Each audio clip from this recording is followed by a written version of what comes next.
Mapayapang hapon, Pilipinas! Ito po ang inyong balerina ng bayan, si Lisa Macuja Elizalde, na bumabati sa lahat ng nakikinig sa DZRH Radio at sa mga nanonood sa DZRH TV, lalo na sa ating mga kasamahang alagad ng sining at kultura sa buong bansa. Swan Lake is often called the ultimate test for any ballet company. Its scale is immense. The precision of the corps de ballet, the emotional weight of Tchaikovsky's music, and of course, the incredible challenge of dancing both Odette and Odile, the twin roles that demand not just technical mastery, but also genuine artistry and physical endurance from any ballerina. Pero sa kabila ng lahat ng hirap na ito, ang Swan Lake ay nananatiling isa sa pinakamalapit na ballet sa puso ko. It was one of the highlights of my own career and it has become a signature piece for Ballet Manila through the years. Kaya't napaka-espesyal para sa amin na isama ito sa aming 30th anniversary season. We opened Swan Lake last Friday with a staging that brought together the passion of our Ballet Manila dancers and the brilliance of 3 guest artists from the San Francisco Ballet. Today, we're honored to have them here with us to share their experiences and their stories. Kaya't huwag kayong aalis. Sa hapong ito, samahan ninyo kami sa kalahating oras ng masayang kwentuhan kasama ang ating guest artists mula sa San Francisco Ballet na sina Esteban Hernandez, Katherine Barkman, at Nathaniel Remez. Magbabalik po kami pagkatapos ng ilang paalala. Programang hatid ay sining at kulturang para sa lahat. Magbabalik ang Art to Art. Tinesting, sinuri, siniyasan. Ang resulta? Super effective ang Shield sa pagpatay ng bakterya at virus. Shield Antibacterial Soap. Believe ang mga eksperto sa Philippine Nurses Association. At si Mami. Tiwala ako sa Shield. Shield Antibacterial Soap. Napatunayang mabisa. Ang mga nurse, tiwala. ACS. Hello, Washi! Laundry day na naman! Yay! Anong meron? Mancha ng chocolate, putik, may libag pa. Kaya natin yan! With Pride Washing Machine Detergent, may triple stain-away formula.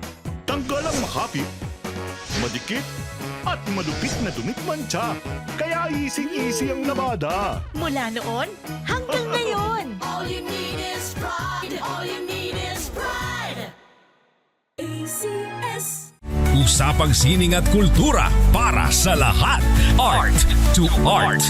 We are back here on Art to Art, and joining us this afternoon are 3 guest artists from the San Francisco Ballet.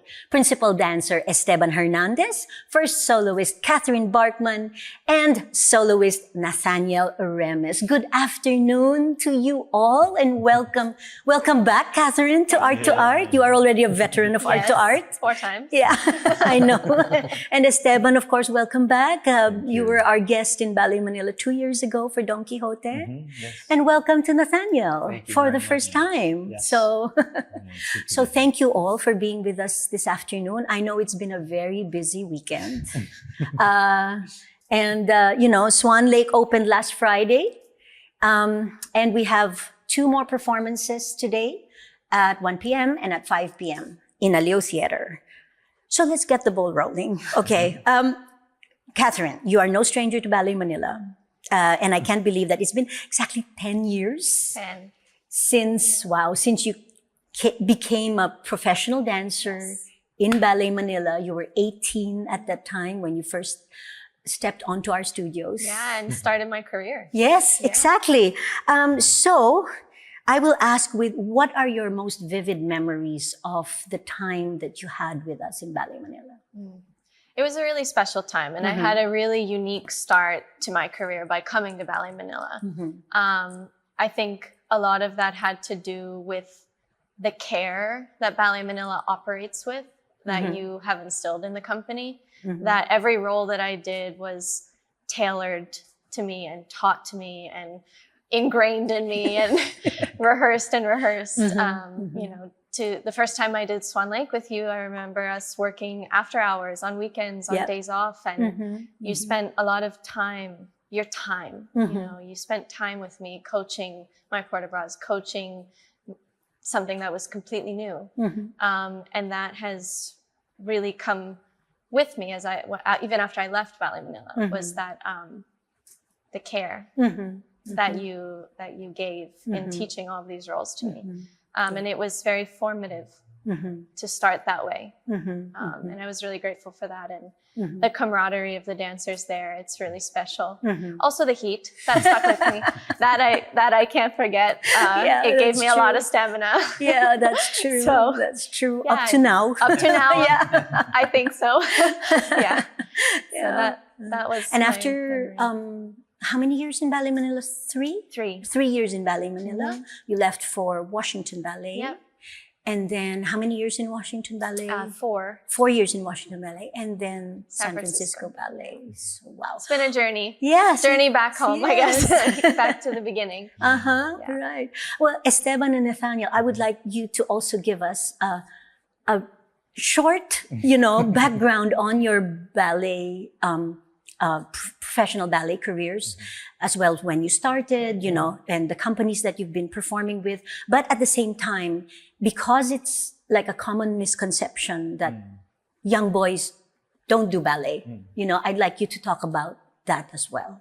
Esteban, let's start with you. Yeah, well, I started dancing when I was 7 years old, and I come from a family of dancers. Both of my parents were professional ballet dancers, and my dad was my first teacher. I have an older brother, Isaac, who is also a principal dancer. He is currently dancing with the American Ballet Theater in New York. But yes, we started in our backyard, in our patio where we used to hang our laundry. My dad built a bar, and we would lay down some sheets of wood, and that's where we started dancing. That's amazing. Yeah, I studied with my dad for 4 years, from age 7 to 11. And when I turned 12, I moved to Philadelphia to study at the Rock School for Dance Education for 3 years. From there, I received a scholarship through a competition to go to the Royal Ballet School, where I graduated 3 years later. And after that, at age 19, I got a job at the San Francisco Ballet. And I've been there this will be my 12th season this July starting. So yeah, it's been many years of doing this, but I'm so grateful for everything that ballet has given to me, and the opportunities to meet people from all over the world and travel the world sharing my passion is been really special. And coming back to the Philippines after the last time that I was here, it's also great. Yes. It was really special to have my premiere as Basilio here with Ballet Manila 2 years ago, and I'm looking forward to the last performances of Swan Lake. Yeah. Amazing. Yeah. Nathaniel, what about you? So I was born and raised in Washington, D.C. and trained at Maryland Youth Ballet up until I was 17 years old. And at that point, I moved to San Francisco and trained in the school there, San Francisco Ballet School. I was subsequently hired into the company. That was 2016, I believe. So I'm going into my 10th season with San Francisco Ballet. Yeah, and I'm just so happy to be here, and everyone's been so welcoming.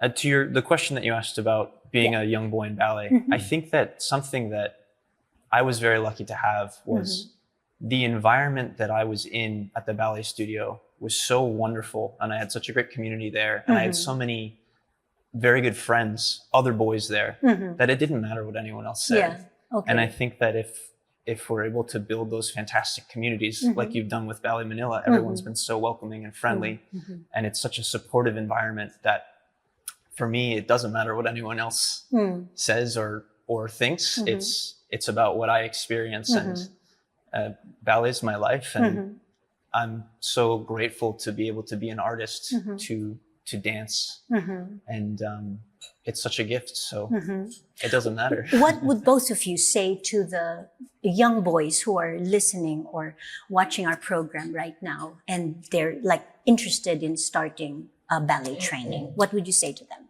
I would say to try it. I know that it can often feel intimidating to do something that you might not know so much about, or might not have grown up being exposed to it. And I do have to say that having a good support system is actually very essential to this career.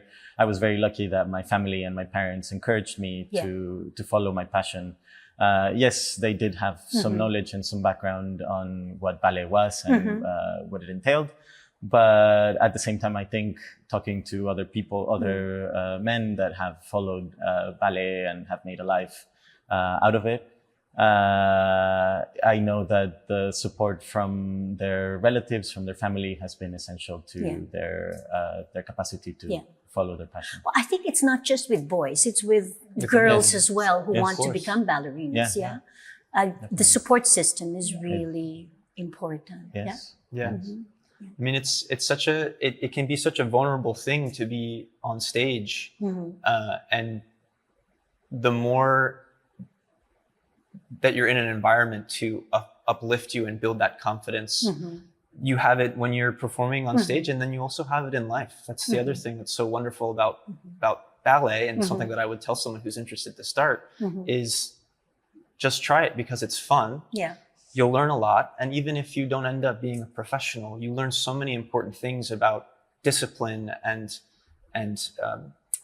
self-correction and hard work. And it's a beautiful thing. Yeah. It trains you. It trains for you life. For life, absolutely. Yeah. Katherine, you've spoken about the importance of mentorship in your journey. So what advice would you give young dancers who are just starting to chase their own dreams, and especially those who do not have easy access to ballet teachers or to dance schools?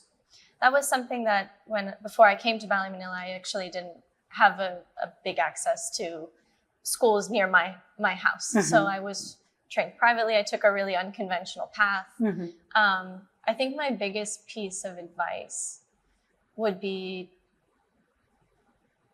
to stay curious, to be curious in general. Be curious about how you can make something happen. Be curious about, okay, well, if I don't have this access, then what access do I have? What route can I take? And how can I forge that as far as I can? Be curious about what people have to say to you, what they have to offer you, what knowledge they have to give to you. I think the second you close yourself to something new, you miss the opportunity of growth, and then you miss the opportunity of what you could be. And so I think having that sense of openness and curiosity and a spirit of creativity, because it's not always going to be black or white. You know, it's not going to be straightforward. You're going to have obstacles. You're going to have things that get in your way. And it's about not being like, oh, I'm going to overcome this, but how do I grow through this, or who do I become from this?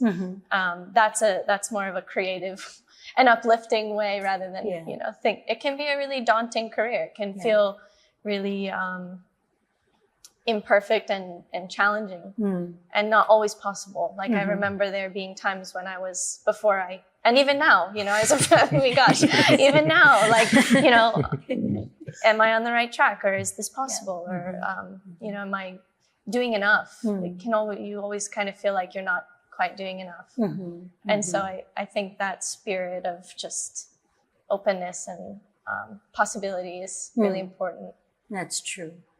Well, you've performed with the top companies in the United States and other ballet capitals of the world. So what is it that surprises you when you come to places that are not yet considered to be influential players in ballet, like the Philippines, for instance? Passion. Yeah. Absolutely. Passion. I think it's the passion of everyone. Everyone involved is completely passionate about what they're doing and what they're creating. And in a way, that is the most influential thing that you can have on the art form. So even if it's not maybe a kingpin or whatever, a major player, I think it is, because you're also creating passionate people, passionate artists. That is absolutely essential and sometimes missing. Well, and also it takes so many people to put on a performance, from the dancers to the rehearsal directors to the crew and the costumes, and you can't get away with just one person being passionate about it. Everyone has to be totally committed to it. And, That's true. And that's something that we've definitely seen here, which is fantastic. Yeah. Well, this last week has just flew by. Yeah, absolutely. And it hasn't been easy. Of course, it's not easy, right? So in your path to becoming professional dancers, what kept you committed to, to sticking to it especially through the early days of training, the early setbacks, maybe coming back from injuries, like what kept you?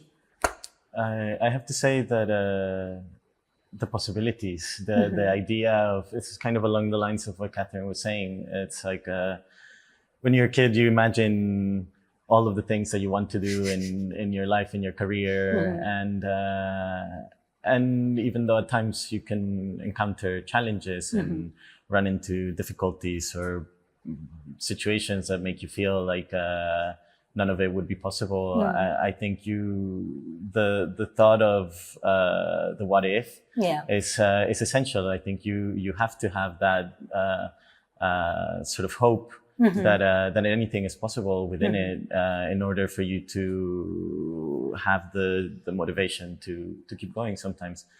That, and also I think remembering how far you've come, all of the effort, all of the work that you've put into something, all of the people that have helped you and supported you up until that point.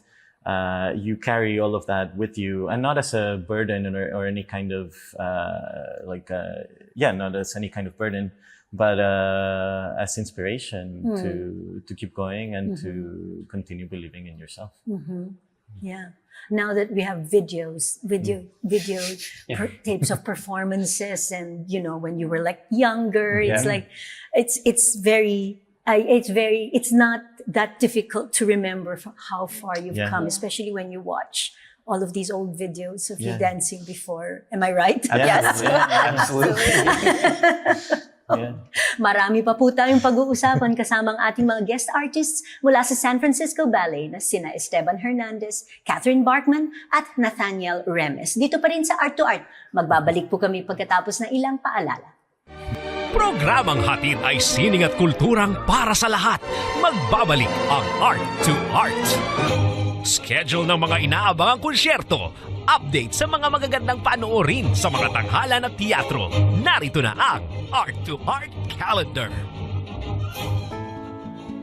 Narito ang ating arts calendar. Sa sining biswal, inihahandog ng Renacimiento Manila kasama ang Historia Viviente Manila, Intramuros Administration at National Historical Commission of the Philippines ang Kabihasnan, a special exhibit on Filipino sartorial history. Nagbukas noong May 25, ito'y patuloy na makikita hanggang June 8 sa mezzanine ng Centro de Turismo sa Intramuros, Manila. Tampok sa exhibit ang mga replika ng kasuotang Filipino noong 19th century. Kasama rin ang mga photographs at obrang sining biswal. Ang mezzanine ay mapupuntahan mula sa Museo de Intramuros na may entrance fee na 150 pesos. Bilang pagdiriwang ng Botanical Art Worldwide 2025, inihahandog ng National Museum of the Philippines at ng Philippine Botanical Art Society ang isang virtual walkthrough ng kanilang online exhibition na pinamagatang ANI, Our Assets, Natural Heritage and Cultural Identity. Isa ang Pilipinas at 31 bansa na kalahok sa pagpapakita ng pagkakaiba-iba ng kanilang native at wild food plants. Tampok sa exhibit ang mga obra ng artists at botanists mula sa nakaraan at kasalukuyang henerasyon. Bumisita sa website na www.nationalmuseum.gov.ph para makuha ang link sa naturang walkthrough. Pinaghahandaan din ang physical exhibition ng ANI sa National Museum of Natural History. Sa teatro, inihahandog ng GMG Productions at ng Stages ang multi-award-winning hit musical na Come From Away mula June 6 hanggang 29 sa Samsung Performing Arts Theater, Makati City. Magkakaroon ng palabas mula Biyernes hanggang Linggo. Nagbukas sa Broadway noong 2017, ito'y batay sa totoong kwento matapos mangyari ang 9/11 sa Amerika noong 2001, kung saan mahigit sa 7,000 airline passengers ay kinailangang pansamantalang kupkupin ang bayan ng Gander, Newfoundland. Sa panulat ni Irene Sankoff at David Hain, ang musical ay sa direksyon ni Michael Williams at musical direction ni Ronnie Fortich at nagtatampok sa isang Filipino-led cast. tinesting, sinuri, siniyasan. Ang resulta? Super effective ang Shield sa pagpatay ng bakterya at virus. Shield Antibacterial Soap. Believe ang mga eksperto sa Philippine Nurses Association. At si Mami, Tiwala ako sa Shield. Shield Antibacterial Soap. Napatunayang mabisa. Ang mga nurse, tiwala. Hello, Washi! Laundry day na naman! Yay! Anong meron? Mancha ng chocolate, putik, may libag pa! Kaya natin yan! With Pride Washing Machine Detergent, may triple stain-away formula. Tanggal ang makapit, madikit, at malupit na dumit mancha. Kaya easy-easy ang labada. Mula noon hanggang ngayon! All you need is pride. All you need is pride. ACS. Usapang sining at kultura para sa lahat. Art to Art. Andito pa rin tayo sa Art to Art at kasama pa rin natin ang ating mga guest artists mula sa San Francisco Ballet na sina Esteban Hernandez, Katherine Barkman, at Nathaniel Remez. Okay. Esteban, we mentioned that you performed Basilio in Don Quixote with Ballet Manila 2 years ago. So what drew you back this time for Swan Lake? Well, I like I said, I really loved my time here. I felt like it was a really special place. The sort of ideals that my parents instilled in me about dance and the impact that it can have in people's lives. I feel like Ballet Manila is a real testament to that sort of way of thinking and ideology. And I was so excited to see it here in Manila. And so to come back to it, it feels almost like coming home in a certain way. That's so nice. So yeah, when Katherine mentioned the possibility of coming back, I was thrilled. Yeah. And of course, now you're dancing with Katherine, whom you've danced Yes. Swan Lake before. Yes. So, Katherine, you debuted, of course, in Odette Odile with Ballet Manila on this very same stage in Aliw Theater in 2017. So, how does it feel coming back to this familiar space, and how has your approach to these twin roles changed with the experience over the years?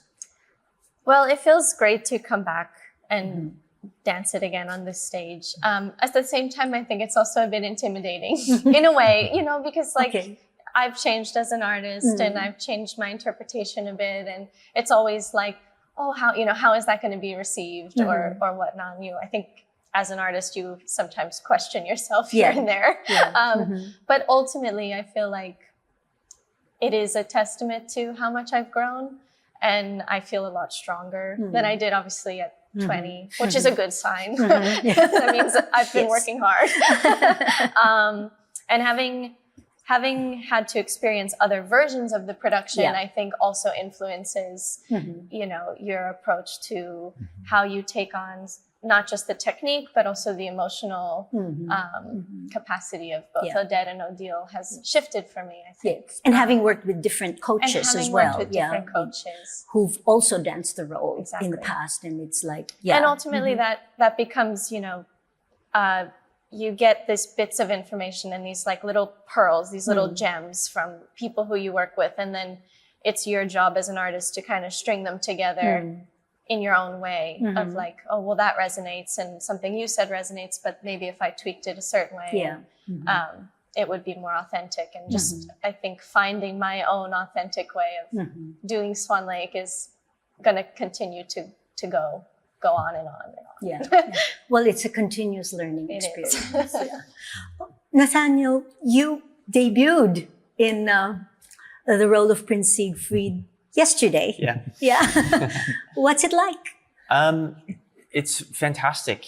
Swan Lake is such a, it's kind of the classical ballet, and to be able to have the opportunity to take on Siegfried has been such a gift, honestly, especially working in a big company and watching Swan Lake so many times.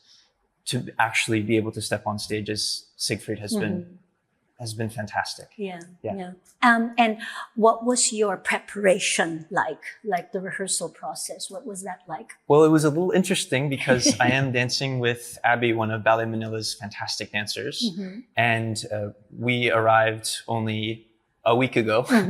So I had to do a lot of homework by myself in San Francisco. And I also had many wonderful dancers in San Francisco willing to step in and rehearse with me, which was great because I was able to have practice adapting to different partners. Yeah. Because once I arrived here, it was time to go and time to rehearse. But thankfully, ballet is kind of a universal language, and Abby and I were able to adapt quickly to each other, and I feel like we have a very good communication, which is very important when you're working with someone so closely. And it's, quite frankly, it's exciting and it's fun to be presented, not necessarily with a problem, but if something doesn't work perfectly the first time, you say, oh, well, how did that feel? Do you need more force or less force? Or do you need me somewhere else? And you kind of work together to solve the issue. And I'm happy with how we've been able to perform it. Yeah, fantastic. Well, take us through a day in the life of a dancer in the San Francisco Ballet. I'm always curious as to what other life in other companies, is like as an artistic director, leading my own company. I'm always curious as to what is life like in a different company.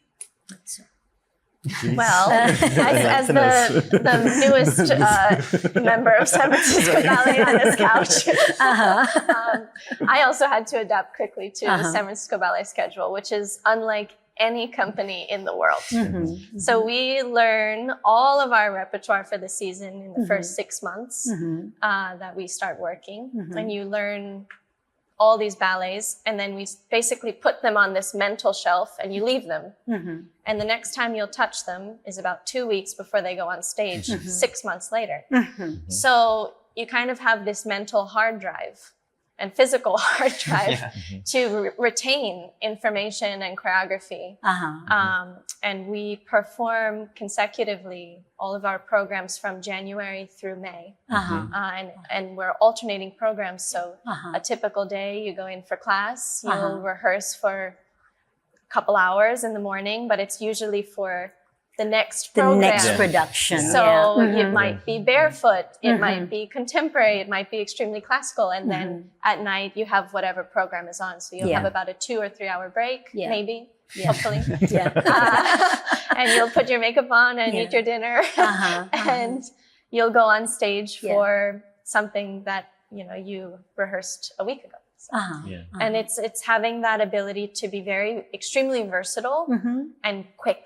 You have to be very quick in San Francisco Ballet, which is a wonderful challenge. And I feel like it does give you a lot of confidence in a way in yourself, because it's a bit unpredictable in a good way. And it keeps things very fresh and exciting.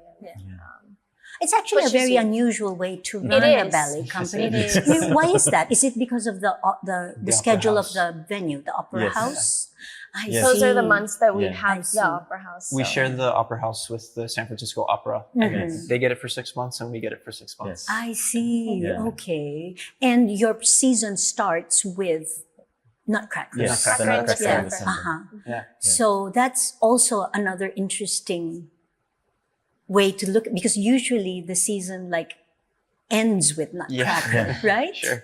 So how many productions do you have in one season? And do you also perform outside of the regular season? We do 6 programs? We go from 6 to 8. It depends on the year, not including Nutcracker. So we'll have Nutcracker and then do 6 to 8 programs in the time between December and May.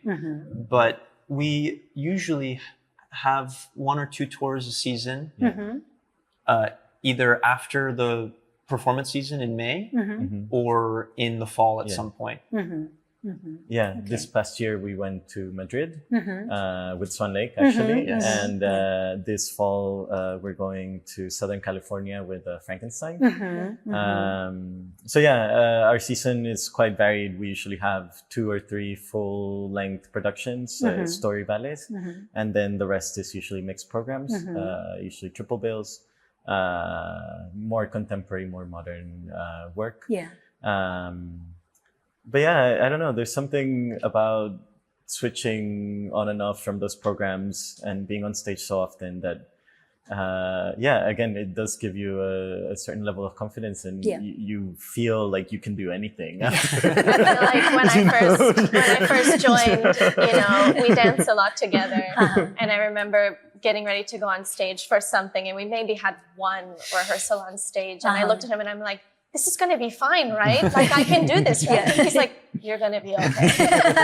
And it was always fine, but it does, you get a little shaken. Yes. I mean, of course, especially you were used to the long rehearsal process of Ballet Manila, for example, for the preparation, right? Okay, so career highlights or performance highlights in 2025, the last season that you've had? I have to say Frankenstein was a highlight for me. It was choreographed by British choreographer Liam Scarlett, and it's an amazing production.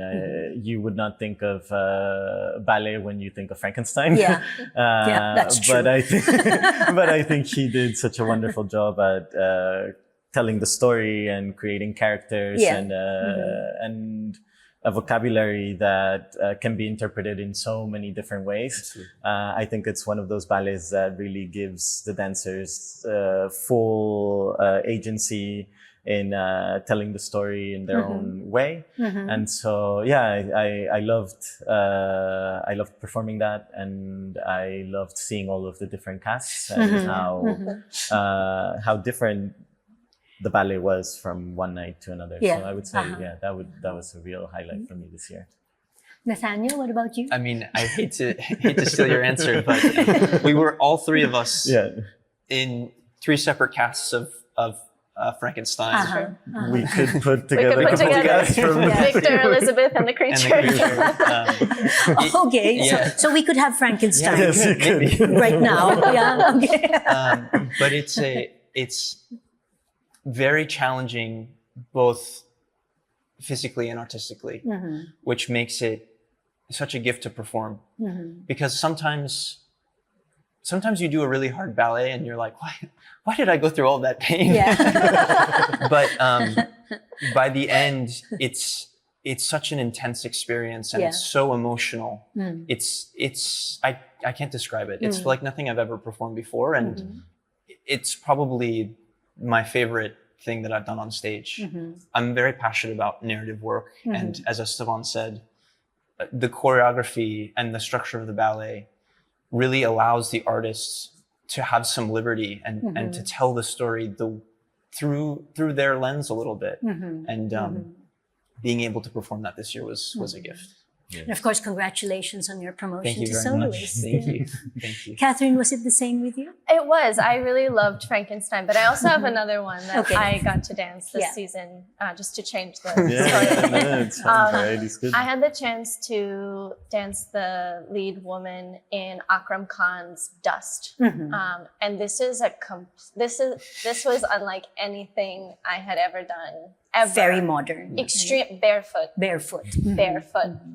In dust, on the ground. Dust particulate, And it was almost like a meditative ballet in the sense that they wanted you to be completely present to the way that you were moving on stage. And it was a very transformative experience in the sense that no one had ever asked me to dance that way or be that attentive to what my hand was doing or where my eyes were or how I was feeling in that moment. And it just changed, I think, the way that I started to approach even classical work because of it's a 30-minute ballet, and you start this very intense dance sequence with 12 women, I believe.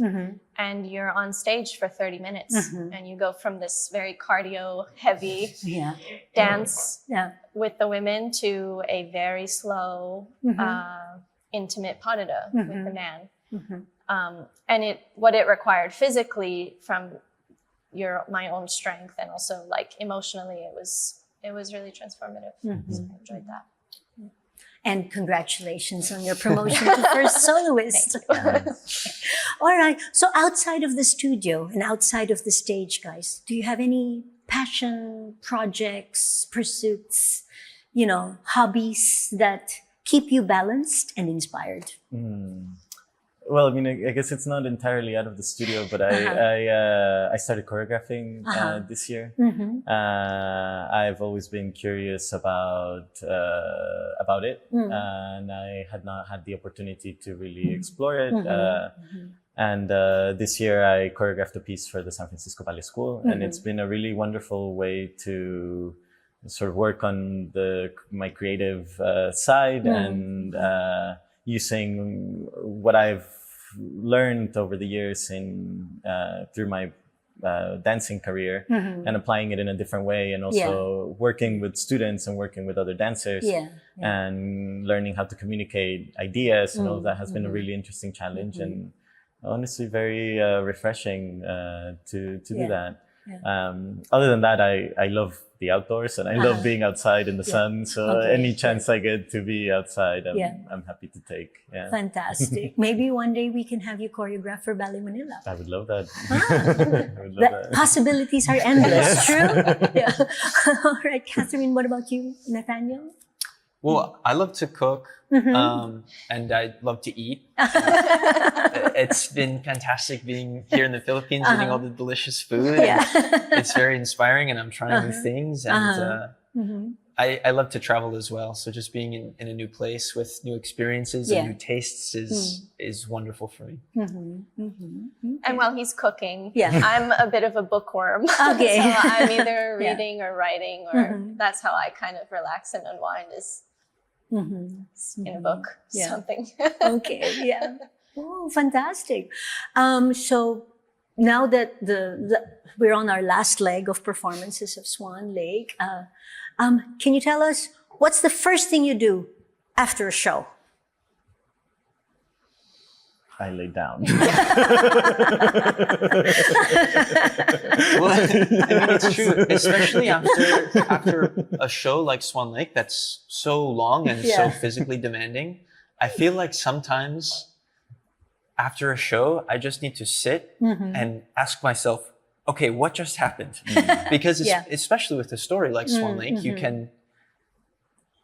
you're performing and you're in it, you're alive in the story. So you kind of go somewhere else for a little while. Yes, that's true. And to be able to just take a quiet moment and debrief with yourself. Yes, and basically go back to earth, right? Come back to earth. Come back to earth. It's really important. Absolutely the opposite. Really? I will have energy till 3:00 in the morning. Okay. I will not be able to sleep. I probably need to drink a glass of water and try to be as quiet as possible, but I have way too much energy after a it's show. the It's adrenaline rush. So there's no chance in me laying down. Okay. And what's waiting for you guys after Swan Lake? I understand you have still some vacation time left, and then you go back to San Francisco Ballet. What's awaiting you next season as well in San Francisco Ballet? We have a very fun season ahead. Right now, when we go back to work, we'll be working on some ballets by William Forsythe, which are always very fun. I love working with the people that set the ballets and coach them. They have a really interesting approach to ballet and physicality, and they encourage you to play with the music and the movement. And there's not one way of doing it, but it's also very individual and tailored to each dancer.